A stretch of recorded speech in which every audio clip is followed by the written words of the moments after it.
antes que você tenha um ataque cardíaco e tente me fazer sinal dizendo que você esqueceu a música especial, você esqueceu a música especial. Não, não esqueci não. A música especial virá daqui a pouco, tá bom? Então, eu não esqueci. Bom, antes de falarmos da mensagem, antes de Deus nos transmitir o que Ele tem para nós hoje, eu gostaria de pedir licença para fazer 2 pequenos anúncios. No próximo sábado, dia 30, se não estou enganado, não é isso? Não, 23, desculpa, já estou um pouco à frente. No dia 23, será o culto especial dos formandos. Então, se você concluiu algum curso, seja curso infantil, curso na sua escola primária ou curso superior, se você concluiu e gostaria de dar graças a Deus por esse privilégio, próximo sábado será o nosso culto.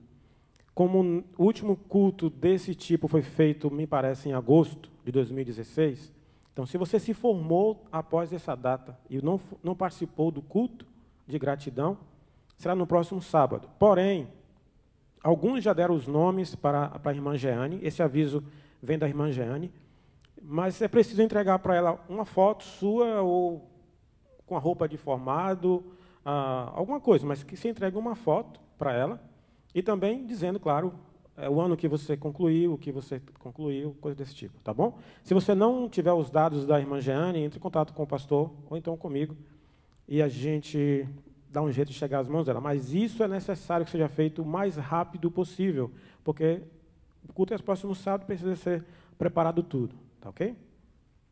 E gostaríamos de refazer o convite para o nosso culto de gratidão hoje. Será um culto de 2 horas, bastante dinâmico, e gostaríamos que todos participassem. A irmã Clarice e sua equipe empolgaram-se bastante para que esse culto seja um culto bastante agradável e gostaríamos que você estivesse presente. Traga seus agradecimentos, vão ter momentos em que você poderá fazer isso e que Deus possa nos usar e que nós possamos realmente estar com nossos corações abertos para sermos gratos a Ele pelas coisas que Ele fez por nós. Bom, sem mais, eu gostaria de pedir a vocês mais uma vez que curvassem a sua fronte para nós orarmos. Senhor Deus, Espírito Santo, só com o Teu poder para nós estarmos aqui. Só pela Tua vontade de poder nos colocar perante o Teu altar, que nós chegamos até Ti. Nós já conversamos hoje, não sou nada, não sou ninguém, não tenho talentos nenhum para falar, mas gostaria de te pedir, em nome de Jesus, que a Tua palavra possa ser aberta, de que somente a Ti, a Tua voz seja presente aqui, que nós possamos ouvir somente a Tua voz, possamos somente ver o que Tu tens para falar, que não seja nada de mim, mas que venha de Ti. O livro de Oséias é um livro especial, é um livro que nos traz lições que só a eternidade para que podemos entender. Mas queremos conversar um pouco sobre esse assunto, e que ao sairmos hoje desse culto, que a gente possa amar-te mais. Em nome de Jesus, amém. Deus me deu o privilégio de ter 2 filhos lindos, Adrian e Briana. Engraçado é que as pessoas, quando olham para os 2, falam assim, que meninos bonitos, parece com o pai. Mas eu gostaria de avisar para vocês que nem sempre foi assim. Eu nunca fui bonito, nunca fui tão bonito. Eu já fui muito feio antes. E eu cresci já com essa ideia de que eu era feio. Ou seja, eu teria que fazer um esforço a mais para poder conquistar alguém, para poder ser amado por alguém. A minha beleza não iria convencer ninguém a gostar de mim.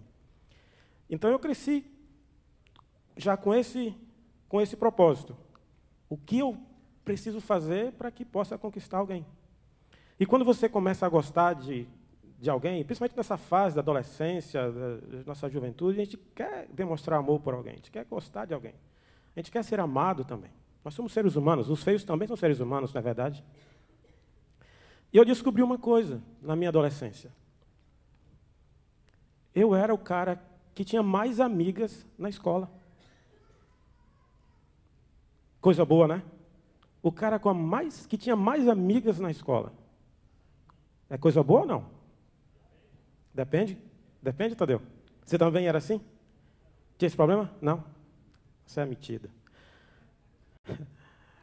Eu me aproximava da menina que eu tinha interesse, e com todo o meu talento, expressava meu carinho, a minha atenção, e só ouvia assim: desculpa, eu tenho você como amigo.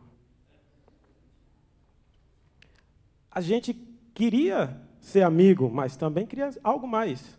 Mas sempre ouvia isso: que legal, você é um cara muito bom, mas eu só tenho você como amigo. E quando a gente começa a gostar, como eu falei, a gente começa a pensar em fazer coisas, sabe, para poder agradar a pessoa e chamar a atenção. Eu vou confessar uma coisa para vocês aqui que eu espero que não saia daqui. E você que está nos assistindo, por favor, tape os seus ouvidos. E que, antes de mais nada, agradeço a você que está nos assistindo ao vivo, ou talvez assistindo a uma gravação, que a mensagem principal possa chegar ao seu coração também. Mas eu sentia vontade de gostar, eu comecei a gostar de uma pessoa, eu não conhecia ainda a Geisa, há muito tempo atrás, antes de conhecê-la, e eu me apaixonei por uma pessoa, por uma menina. Só que ela não correspondia. Ela não correspondia. E eu percebi uma coisa. Eu não sei se na sua época era assim, ou se hoje é assim, mas se uma menina chegasse para outra menina e falando bem de você, às vezes, né, a menina acabava gostando porque a amiga dizia: olha, que rapaz, gente boa. E aí acabava, às vezes, dando certo. E eu comecei a gostar dessa menina, tentei me comunicar com ela e só me tinha como amigo, mais uma amiga na minha lista. Então eu decidi fazer algo estranho. Eu estava achando que amava essa menina. Então eu queria fazer algo estranho, algo diferente, algo para chamar a atenção dela. Então o que eu fiz? Eu descobri, eu sabia que me diziam que eu tinha uma letra muito bonita. Tinha as letras assim, eu conseguia escrever de uma forma às vezes até diferente de normal, da minha escrita normal. Eu peguei um papel bem bonito, colorido. Aqueles papéis, na minha época tinha aqueles papéis perfumados, papel de carta perfumado. E eu peguei aquele papel e comecei a escrever. Eu escrevi para mim como se fosse ela. Vocês entendem o que eu estava fazendo? Eu comecei a colocar palavras naquele papel. Eu escrevi um bilhete para mim mesmo, achando na minha mente que era ela. Por que eu fiz isso? Eu trabalhava na biblioteca lá do IAN e eu sabia que todos os dias, certo horário, ela estaria ali. Então, ela chegou naquele dia. Eu pensei, eu vou pedir a alguém para entregar esse bilhete para ela e dizer para ela: olha, Cássio acha que foi você que escreveu para ele. Pelo menos ela pensar assim: uau, tem alguém interessado no Cássio. Se tem alguém interessado no Cássio, talvez ele seja um cara legal para namorar. O amor faz a gente fazer idiotices, fazer besteiras. Não deu certo. Como vocês podem ver, não deu certo. Então, não façam em casa o que eu fiz. Mas como eu falei para vocês, fica só por aqui. Eu apenas quis citar esse exemplo para mostrar para vocês de que nós seres humanos fazemos muitas besteiras por amor a alguém, por gostar de alguém, por querer chamar a atenção de alguém. A gente faz coisas ridículas. E com Deus não é diferente. Se você abrir lá em São João 3,16, não precisa nem abrir. O que é que diz lá em São João 3,16? Porque Deus, de tal maneira. Ali não fala assim, ó, porque Deus ama você, ama o mundo. Não. Porque Deus amou o mundo de... Eu não ouvi. Porque Deus amou o mundo de tal maneira. Por que será que tem escrito lá de tal maneira? O nosso Deus, ele não consegue. Escutem isso. Deus não consegue. Se existem coisas impossíveis para Deus, Essa é uma delas. É impossível para Deus não amar você. Você crê nisso? É impossível. Deus não consegue parar de pensar em mim e em você. A Bíblia fala que Deus sabe até quantos cabelos tem na minha cabeça, até do Tadeu, que é mais fácil ainda. Ele sabe. Deus, ele não consegue parar de amar a mim e a você. E por isso que diz, de tal maneira. Desde a criação, nós vimos que nós, como seres humanos, nós não conseguimos entender.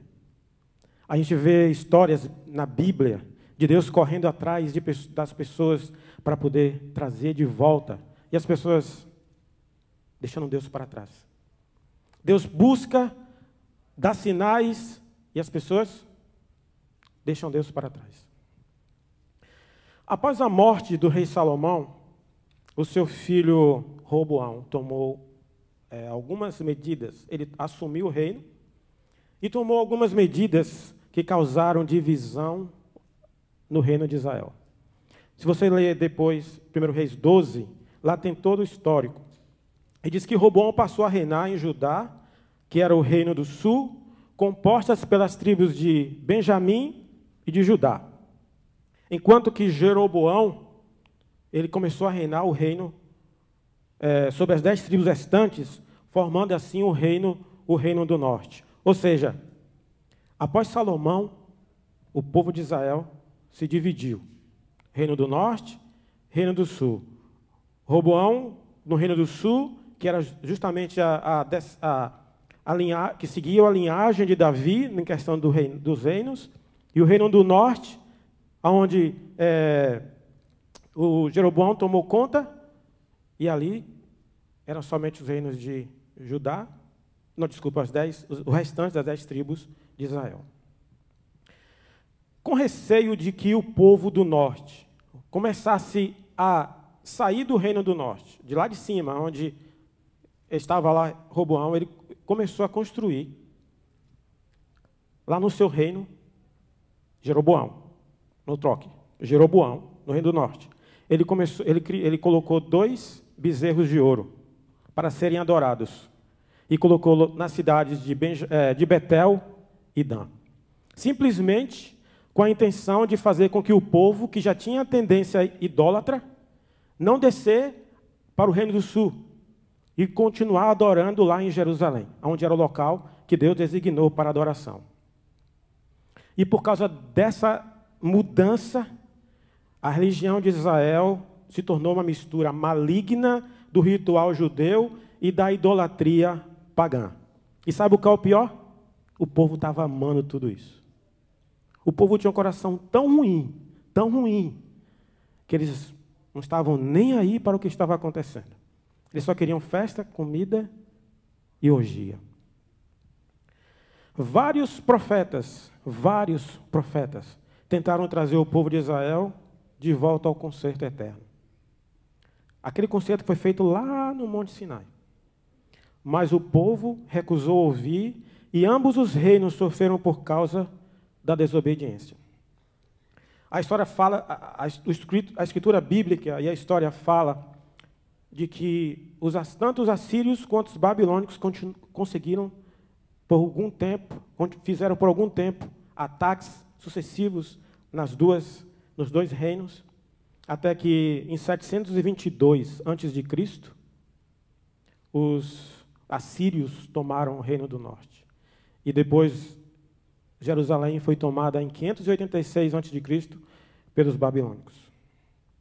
O interessante é que no reino do norte foram 20 reis. Nenhum rei foi bom. Gel foi mais ou menos bom. Mas mais ou menos é ruim, é bom. Ou não é bom. Ou você é ou não é. Ele era mais ou menos.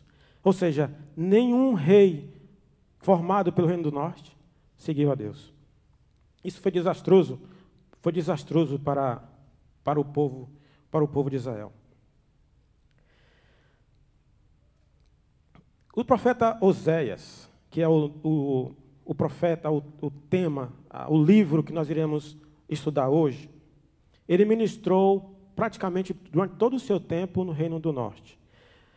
É dito que ele possivelmente deve ter reinado por 25 anos. E ele foi um dos últimos profetas, antes da tomada do Reino do Norte pelos assírios. Esse período em que Oséias ele ministrou ali em Israel foi um dos períodos mais prósperos, financeiramente e economicamente falando, lá do Reino do Norte, depois de Salomão. Eles tinham de tudo que eles desejavam. Eles conseguiram expandir as suas terras, eles tinham riquezas, tinham bens, eram ricos, fisicamente falando, economicamente falando. Mas o povo vivia em um período de completa anarquia política e social. Para vocês terem uma ideia, se não me engano, 4 ou 5 últimos reis que reinaram no período de Oséias, todos eles assumiam matando o rei antecessor. Eles matavam. Se você hoje estivesse assumindo o Reino do Norte, pode ter certeza, você seria assassinado. Mas o desejo, a ganância de poder era tão grande que eles estavam desejosos de passar pelo risco. E Oséias vivia nessa época, onde o povo olhava para os seus líderes e não via nenhum respeito entre eles. Era morte atrás de morte. Só que maior do que os problemas políticos enfrentados pelos israelitas, eram de ordem religiosa. A nação estava em total decadência espiritual. Em várias ocasiões, Oséias mencionou a respeito dos bezerros de ouro. Lembra dos bezerros de ouro que foram colocados, não sei quantos, há mais de 400 anos, talvez, antes, pelos reis anteriores? Aqueles bezerros continuavam ali, em Dan e em Betel. E o povo continuava adorando aqueles deuses, aqueles bezerros lá de ouro. Em várias ocasiões, Oséias mencionou a respeito desses bezerros colocados por Jeroboão, que se estendeu por vários reinados, combinados à adoração aos deuses cananeus, famosos por nós cristãos, Baal e Astarote. O que é que esses deuses, como é que esses deuses recebiam adoração? Vocês lembram? Através de 2 coisas principais: sacrifício de crianças e orgia. Sacrifício de criança e orgia. Aonde que o povo estava com a cabeça? Como que o povo de Deus poderia aceitar uma coisa dessa? Praticamente todos os mandamentos de Deus eram quebrados em todos os níveis da sociedade, inclusive os reis, os sacerdotes, inclusive os mandantes civis, como os próprios líderes religiosos. A idolatria estava impregnada na cultura do povo e a aliança com Deus completamente esquecida. Existiam 3 problemas principais com o povo, principalmente o povo do Reino do Norte: idolatria, ingratidão e hipocrisia. Por que hipocrisia? Por que idolatria? Era comum na região de Israel haver seca, haver fome. Quando você está numa terra onde não tem rio, onde não tem água doce em abundância, qual é o bem mais precioso para a comunidade? É o quê? A chuva. A chuva. E a chuva, como a gente sabe, já aprendemos isso, ela é rara em Israel. Só cai 1 ou 2 vezes no ano. E quando caía a chuva, esse povo do norte aí, eles agradeciam a quem? a Baal. Baal era o rei, era o Deus da chuva. A segunda coisa, ingratidão. Ao invés de irem a Deus, prestar culto a Deus, adorar a Deus, porque Deus havia dado a eles a água, a chuva, o alimento, eles iam adorar a Baal. Ingratidão. E a terceira coisa que eu falei, hipocrisia. Eles amavam os cultos religiosos, as festas, as grandes festas, eles amavam ir às festas, mas eles iam com o coração lá, ó, lá no culto da orgia. Eles iam até lá fazer o cultinho deles.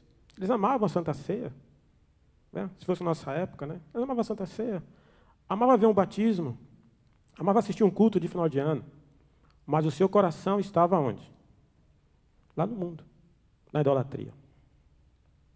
E é nesse cenário, irmãos, que Oséias atua apelando ao arrependimento do povo de Israel. A mensagem de Oséias foi o último apelo de Deus ao povo de Israel antes da invasão à Síria. Mas por causa da rejeição,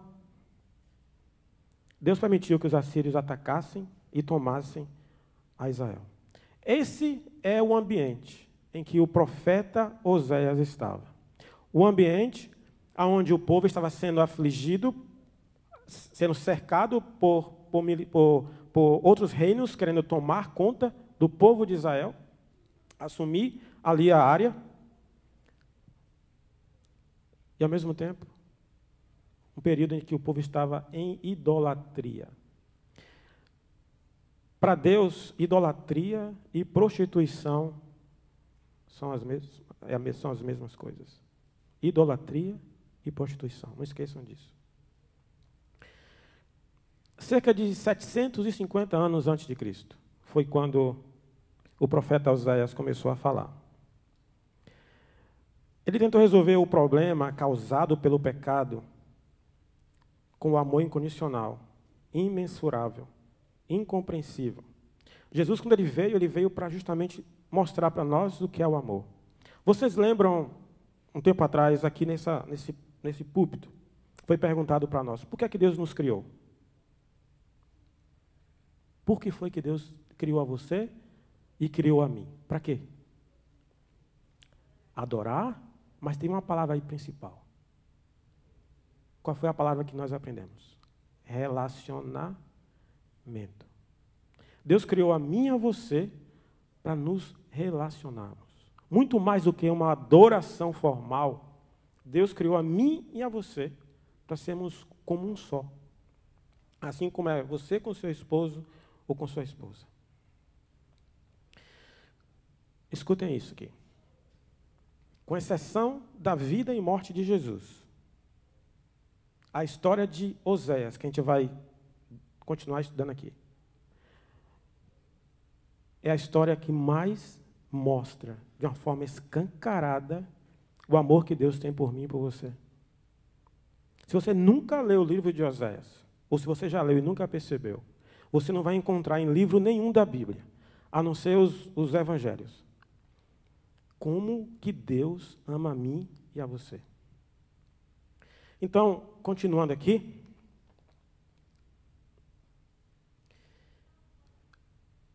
muitos profetas antes de Jesus, eles receberam peculiares e estranhas comissões. Querem ver? Vocês lembram de Jeremias? Que foi que Jeremias teve que fazer por cerca de... por vários meses? Foi o que ele colocou no seu pescoço? Lembra? Um jugo. Ele andou por vários meses com um jugo no pescoço, um jugo de animal, de boi, no seu pescoço, pela cidade, passando para lá e para cá, para lembrar o povo, vocês vão ser dominados por Nabucodonosor. Era a mensagem. Quer ver um outro? Ezequiel. Certa vez ele pegou uma espada e raspou toda a cabeça e a barba. Ele fez isso para poder dar uma lição de moral ao povo. Um outro absurdo, Isaías. Esse aqui eu nem me lembrava. Isaías andou por cerca de 3 anos, sabe como? Você sabe? Peladinho da Silva. A Bíblia é explícita em dizer que ele andou nu pelas ruas. As pessoas, tem alguns críticos bíblicos que dizem que Isaías era doido. Eu queria abrir um parênteses aqui com você. Eu creio de que Deus tem profetas no nosso tempo. Você não pode orar, você não deveria orar a Deus e pedir: Deus, me dá o dom de ser profeta. Você não deveria pedir. Eu não me lembro de nenhum profeta bíblico onde ele pediu: eu quero ser profeta. Ei, Deus, eu acho que eu leio a Bíblia todos os dias, eu estudo a lição, eu dou estudo bíblico, eu visito, eu quero ser profeta. Me dá uma mensagem para eu pregar às pessoas. Se você faz isso, tenha muito cuidado. Se você ora pedindo a Deus para você ser um profeta dele, tenha muito cuidado. Porque um profeta de Deus nunca, pelo menos é o que minha Bíblia me mostra, você nunca vai ser uma pessoa normal, entre aspas. Sabe por quê? Porque Deus vai precisar usar você para dar uma lição para as pessoas. Sabe por que Deus permitiu e dava essas ordens malucas, que a gente poderia até pensar na nossa linguagem humana? Sabe por quê?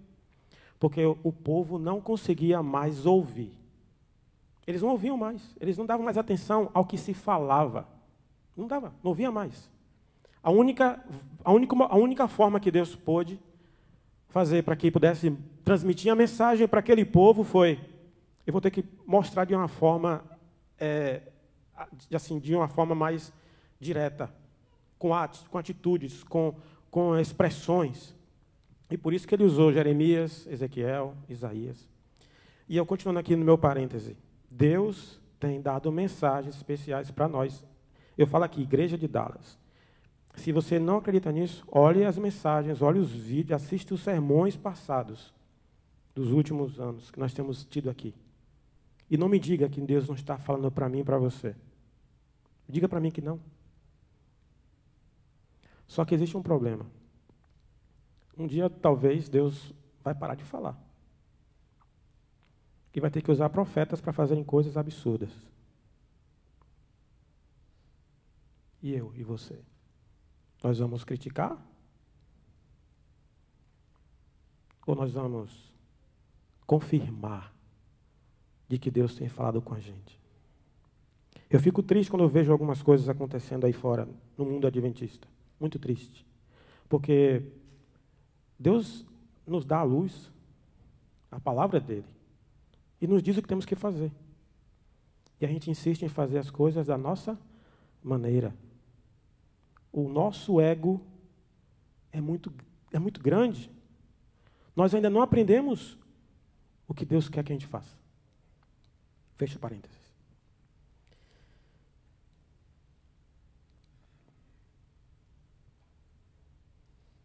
De todos os profetas que fizeram essas coisas absurdas, para mim, Oséias foi o que foi o que mais agiu de forma estranha.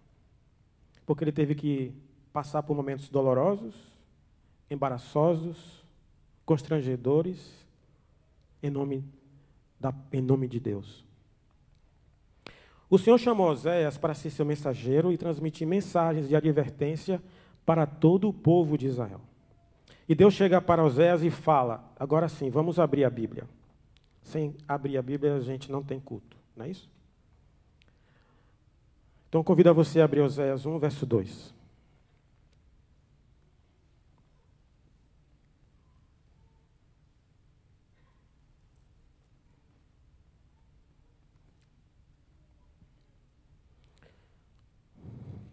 Acharam?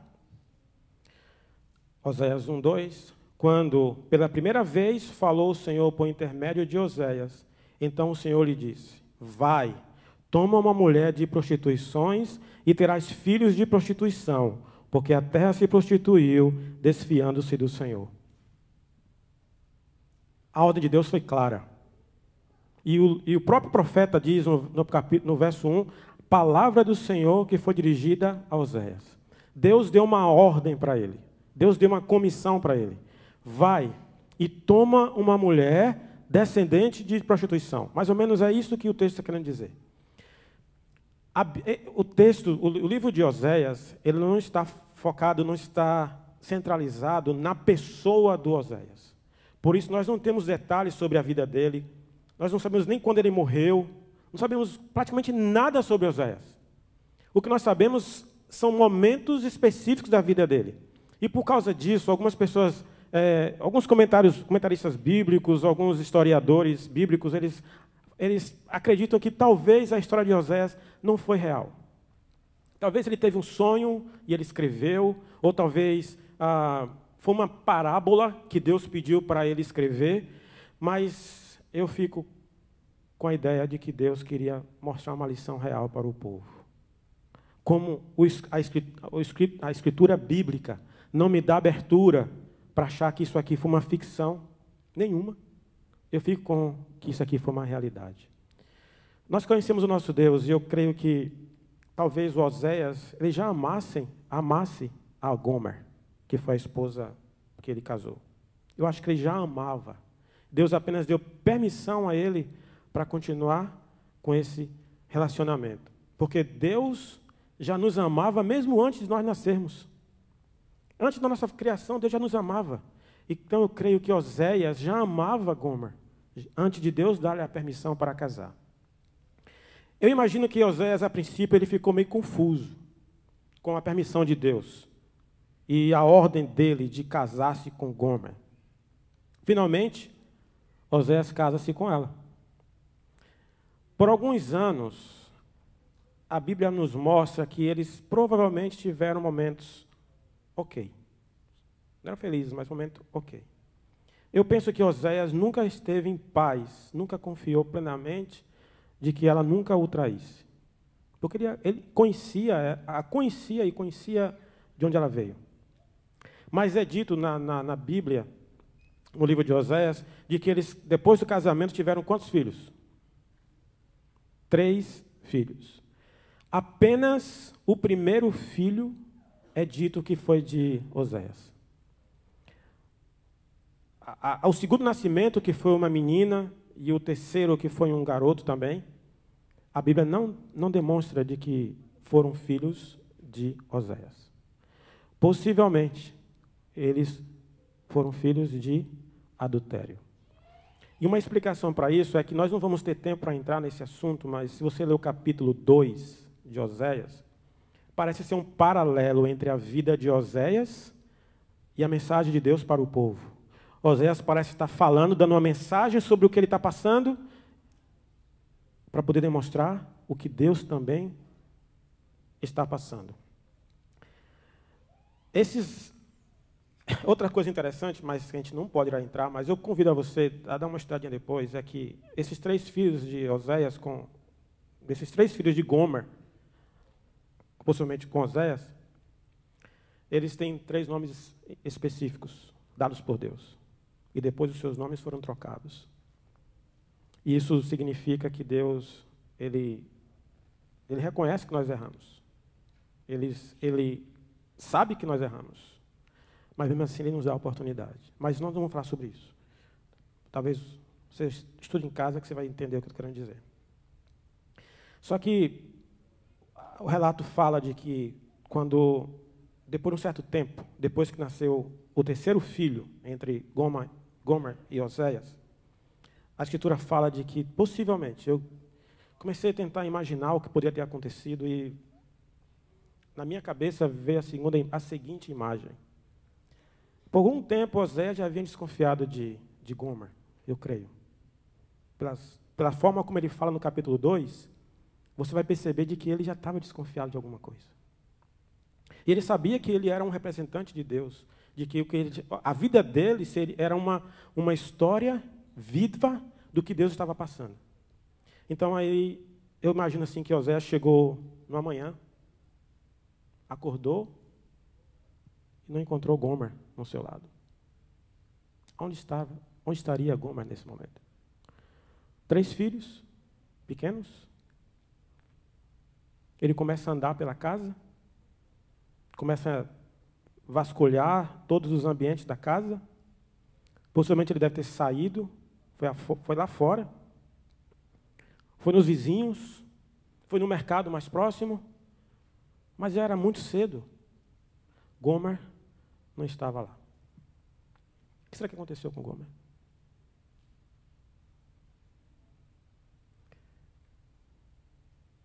Eu não consigo imaginar essa cena. Eu não consigo. Eu não consigo entender. Você consegue? Eu não consigo. Você lembre de uma coisa. Oséias, ele era um profeta de Deus. Ele estava pregando uma mensagem dura para o povo da região do norte. E o tema era prostituição. O tema era idolatria. Como eu falei para vocês, idolatria e prostituição para Deus é a mesma coisa. E o povo, olha, vocês conseguem imaginar? Passa na sua cabeça a ideia de um profeta de Deus falando para o povo: vocês são idólatras, vocês estão se prostituindo, convertam seu coração, busquem a Deus. Vocês conseguem imaginar o povo caçoando da cara de Oséias? Você mandando a gente abandonar a prostituição, você está dizendo que a gente está errado. Olha para você, cara, a sua esposa, quer dizer, esposa não, né? Agora é de outro. Quem é você? Quem é você para dar lição de moral para a gente? Quem é você para chegar para mim e dizer que nós temos que mudar nossa vida porque nós somos idólatras, porque nós somos adúlteras espirituais? Você tinha uma mulher adúltera na sua casa. Vocês conseguem imaginar como deveria ter sido doloroso para Oséias passar por todas as pessoas, continuar pregando, continuar falando, sabendo que sua esposa a havia abandonado. E possivelmente, talvez, alguns desses que estavam acusando já haviam até, talvez, saído com ela. Naquela época, o povo de Israel acreditava em 3 tipos de amor. A filosofia amorosa que o povo de Israel tinha era uma filosofia estranha. Eles acreditavam que o amor poderia ser comprado. O amor era encontrado na satisfação pessoal. E que o amor podia ser encontrado nas coisas. Existe alguma diferença para os nossos dias?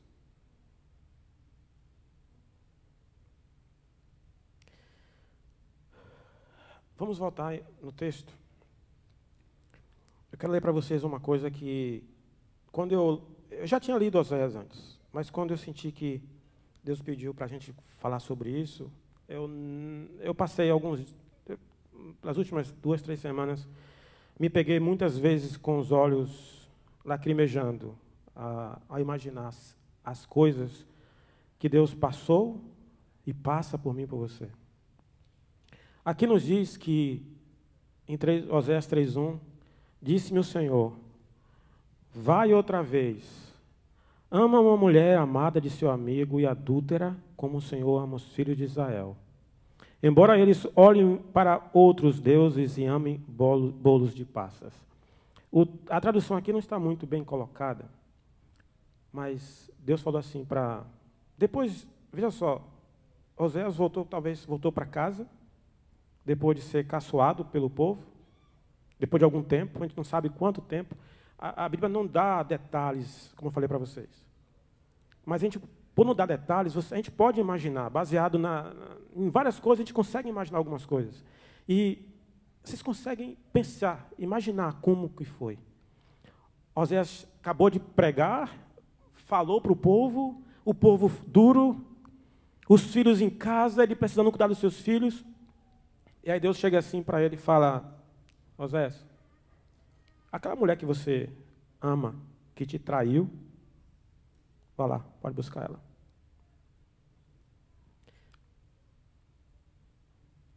Eu amo muito a minha mãe.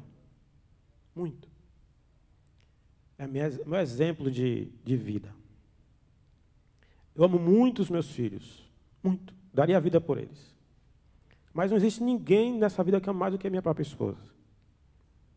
Ninguém. Mas eu não consigo imaginar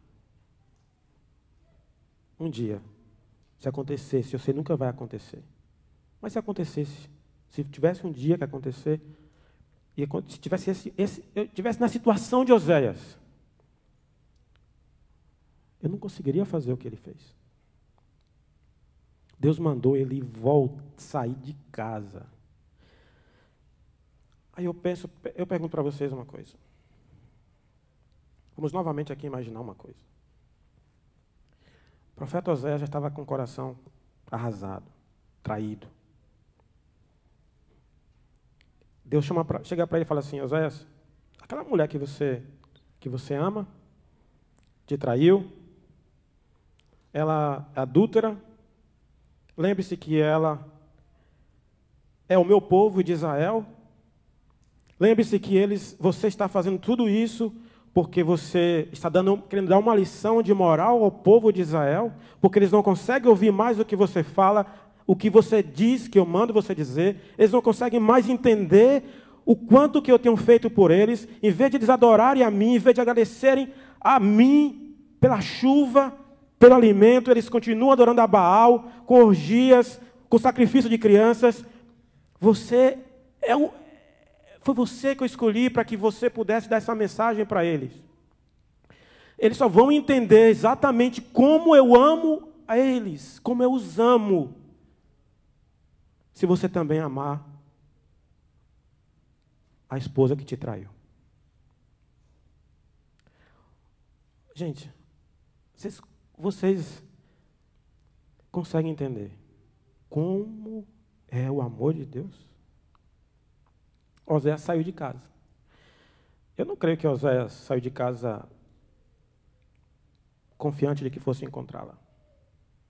Ou talvez confiante de que ela fosse aceitá-lo, recebê-lo e voltar com ele. Mesmo assim, ele saiu.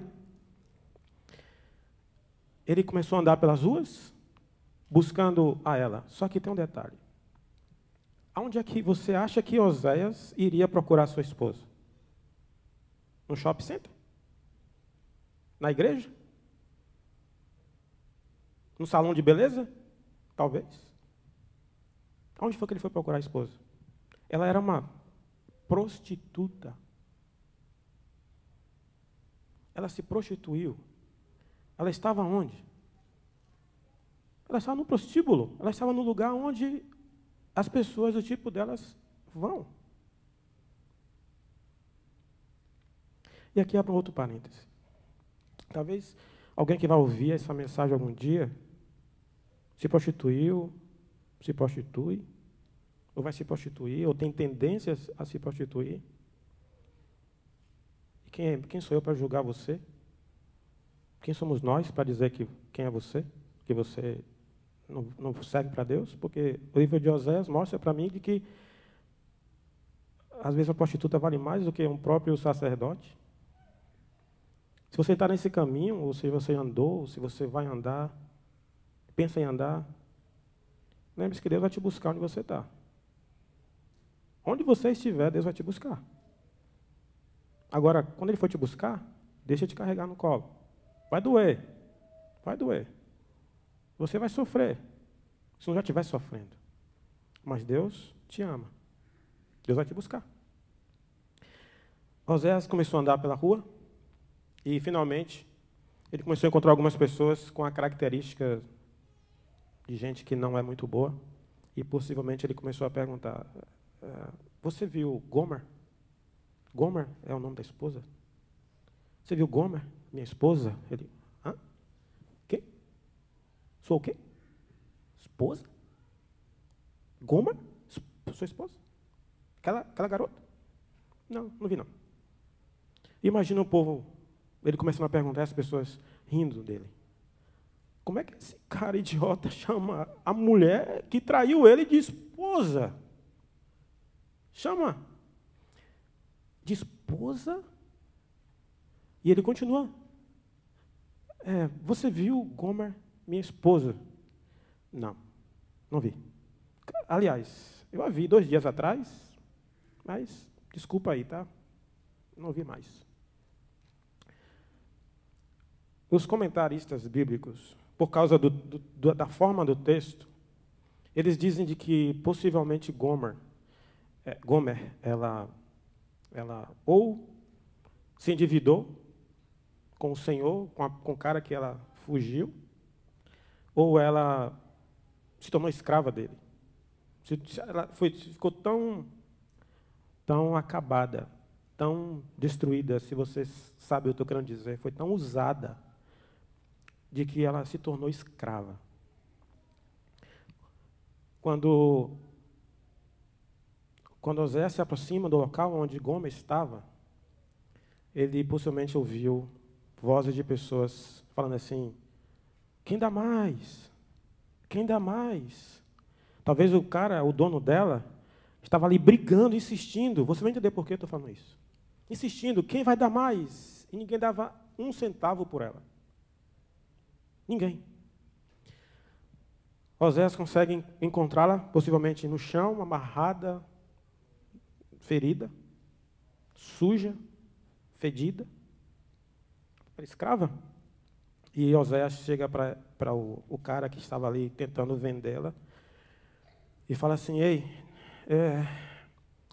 andei muitos dias e para encontrá-la, ela é minha esposa, eu vim buscá-la. O cara chega para ele e fala assim: o quê? O quê? Eu não sei quem você é, não importa o que ela era sua. O que me importa é de que ela é minha e tem um preço. Ela tem um preço. Está disposto a pagar?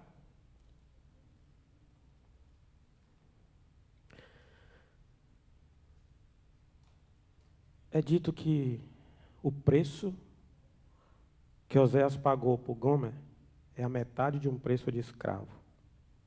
Foi mais ou menos 15 moedas de prata e uns trocados lá de cevada. Gomer não valia nada. O valor de Gomer para a sociedade era nada. Nem o preço de escravo ela valia. E sabe o que mais? Aquele dinheiro que Oséias pagou para Gomer era tudo que ele tinha. O dinheiro, ele deu para ela o dinheiro que ele tinha e o restante da alimentação que ele tinha. É isso que eu creio. Sabe por quê? A Bíblia fala de que de Deus é tudo que está na terra e tudo que se contém. Mesmo assim, Jesus veio, andou por essa terra miserável, foi cuspido, foi maltratado, foi crucificado, porque Deus só queria dar tudo. Quem é Oséias nessa história? Quem é Oséias nessa história? Deus? Oséias significa salvação. Oséias, o nome Oséias, ele vem do mesmo radical do nome Jesus. O nome Jesus, Oséias, Josué, são nomes que vêm da mesma raiz. Quem é Gomer? Quem é Gomer? Eu. Você. Quando Oséias encontrou Gomer, ela estava suja, sem valor nenhum.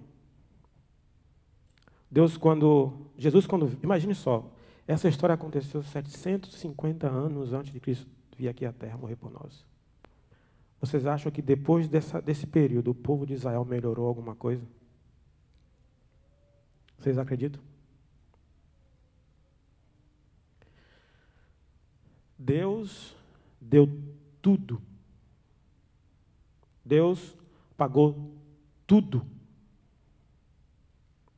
Jesus pagou tudo por mim e por você.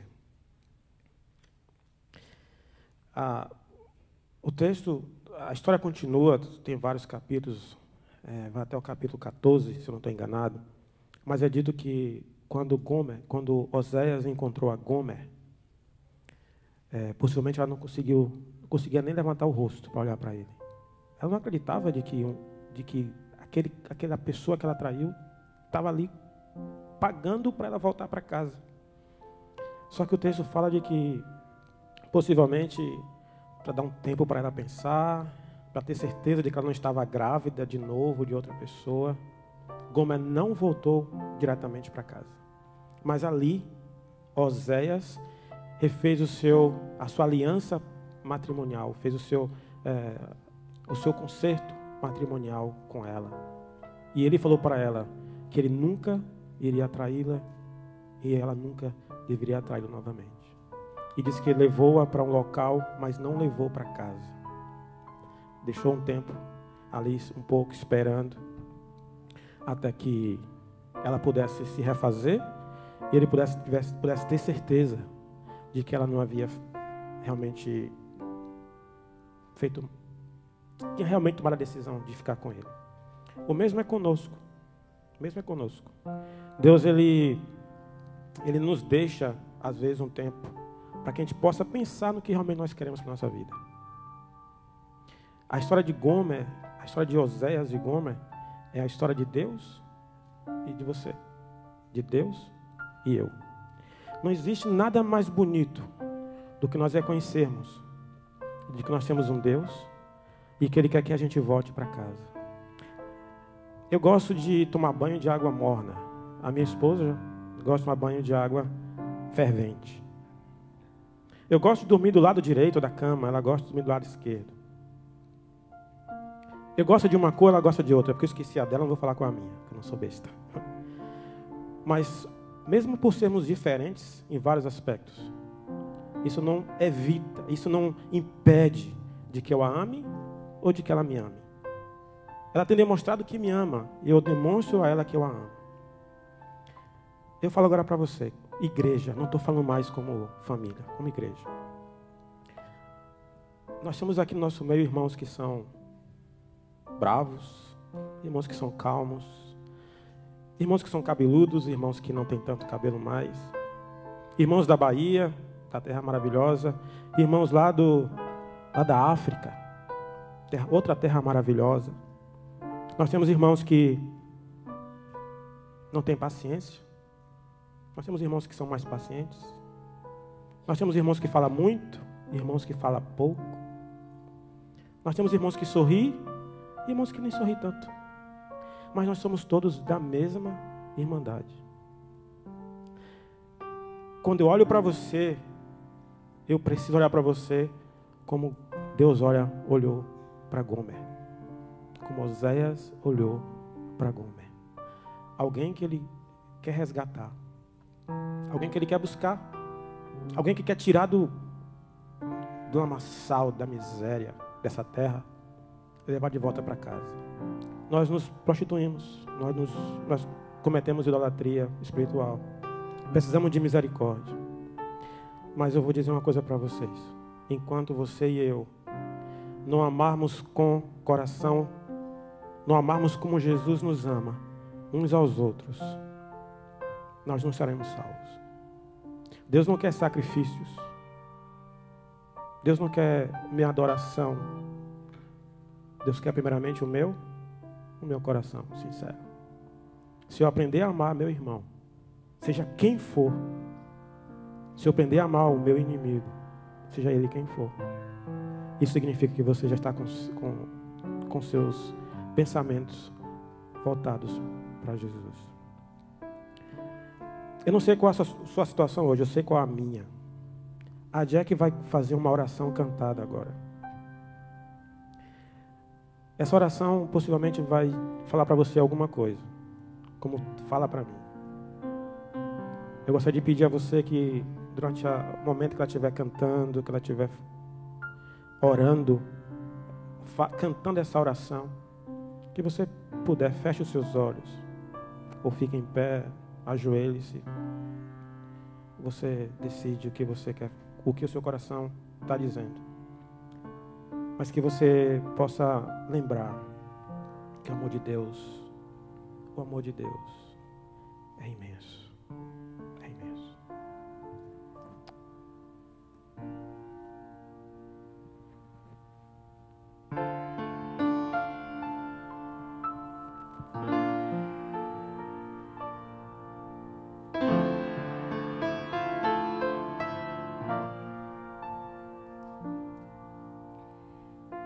Eis-me aqui, mais uma vez. Não te cansas de escutar-me outra vez cair. Eis a oração que te farei. Sinto muito tanta dor que te causei, ó Deus, com pecados sucessivos, pois jamais mudei. Entretanto, me perdoas e me envolve com amor uma vez mais. É teu grande amor que nunca me deixará. Não posso entender sua imensidão. Esse amor baniu todo mal de mim. Oh, quão grande é teu amor.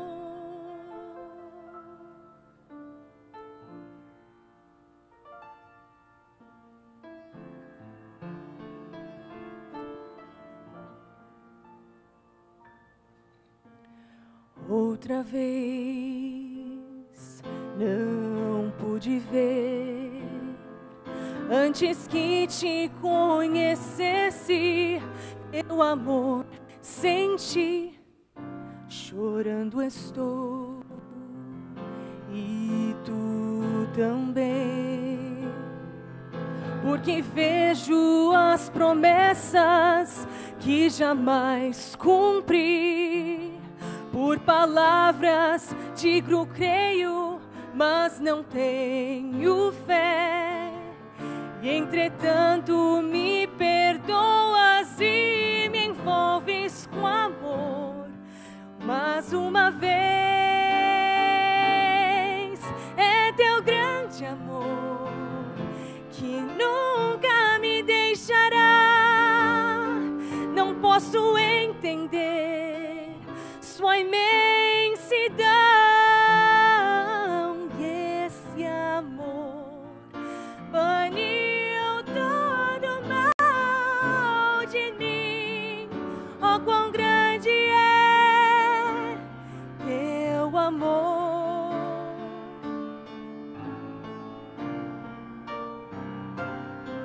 É teu grande amor que nunca me deixará. Não posso entender sua imensidão. E esse amor baniu todo mal de mim. Não me faltará, eu sei, te conheço afinal. Não posso viver sem teu amor.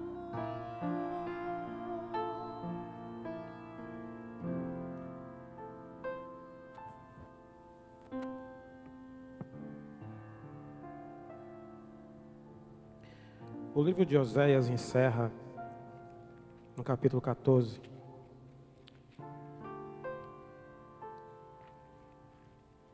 Com as seguintes mensagens.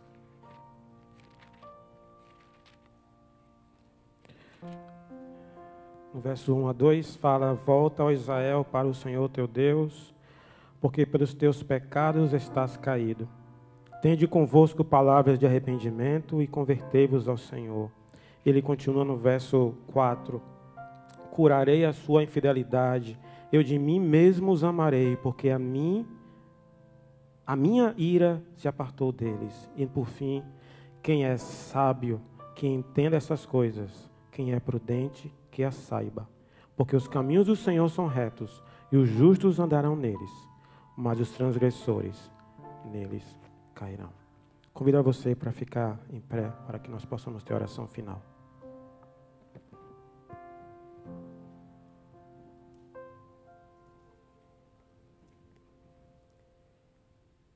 Querido Papai do céu, nós agradecemos ao Senhor de todo o nosso coração pela mensagem que nós tivemos nesta manhã. E queremos pedir ao Senhor que tudo que for necessário para estarmos em direção ao céu, que possa ser sustentado pelo Senhor. E tudo aquilo que venha desanimar ou desviar qualquer um de nós das coisas aqui para a terra, que possa ser destruída pelo poder do Espírito Santo. Abençoa cada um de nós nesse santo dia do Senhor, e que o Senhor possa ter compaixão de nós, ter paciência conosco e perdoar nossas faltas. Nós te pedimos suas bênçãos, no nome santo de Jesus. Amém.